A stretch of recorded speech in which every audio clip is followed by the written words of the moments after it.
Hey, it's Kevin. Welcome back to another episode of the Road Warrior video blog. Have you heard the news? It was a couple of weeks ago, I think, a news story about a gentleman cited in Georgia for distracted driving. Now, that's not really news, but what he was cited for was sort of newsworthy.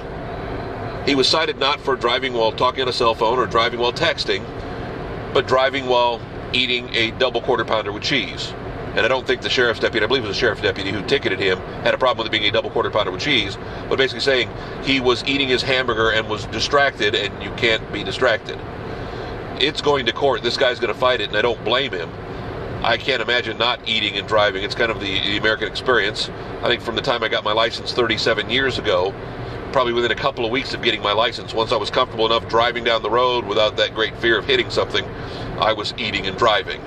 And I still do it to this day, not as much as I used to, but when we first started the Road Warrior video blogs a couple of years ago, when we were traveling between Ohio and Tennessee, I'm never going to stop and get a meal and hop back on the road. I don't have the time to waste. It takes 8 hours to drive that drive.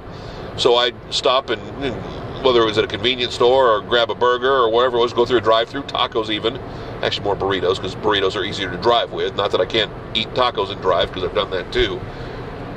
But I'd quickly hop back on and I'd drive down the road. Heck, last time we went to Indiana over the holidays, I think we stopped at McDonald's and grabbed, it may have been biscuits in the morning, or it may have been a burger or cheeseburgers or whatever it was, and hopped back on the road because I wasn't going to waste the time sitting there eating the meal. It's going to send interesting ramifications of people, driving and eating, but more importantly about what distracted driving is. And you know what? I guess once we see a dash cam video or something, the guy could have been weaving and bobbing across the roads. It could be considered distracted driving. I guess in theory this could be considered distracted driving because I'm not focusing solely on what's on the road. But a lot of civil liberties people are saying, okay, if you stop and adjust the heater, if you stop and change the radio, your eyes are off the road, that's distracted driving. My XM radio is right here in the car, so I have to look down to punch the button. Distracted driving. More importantly, to me, if we're not going to stop people from smoking and driving, I realize about civil liberties, but to me, I've seen more people over the years who smoke and drive who are so distracted because they're too worried about not getting the ashes in their car, about flicking the ashes out the window, enjoying the smoking experience. They're not really paying attention to what's going on. They're distracted. I saw them over the years when I was driving through, rush hour traffic. My wife sees it every day now. Not every day, but sees it frequently while she's driving down the road, of people putting on makeup in their car, people doing their hair in their car. I've seen people reading books while they were driving on the highway in rush hour traffic, reading the newspaper.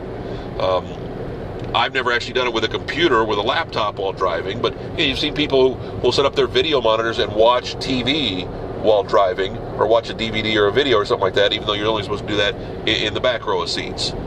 It's going to be interesting to see what happens with this. We'll keep you updated through one of our, whether it's the audio podcast, whether it's the Mason Minute, whether it's through social media or whatever, but it's going to be really interesting.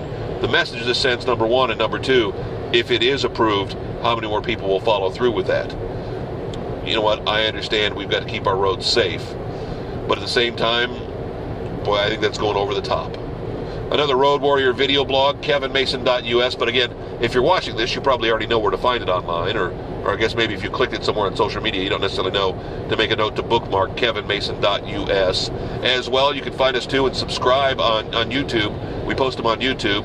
Kevin Mason Music, my username there. That's probably the quickest and easy way to make sure you get each and every Mason Minute, or I should say each and every Road Warrior video blog, is by subscribing. That way, the minute they're posted on YouTube, it sends you an email, if you don't mind. See you next week. Thanks.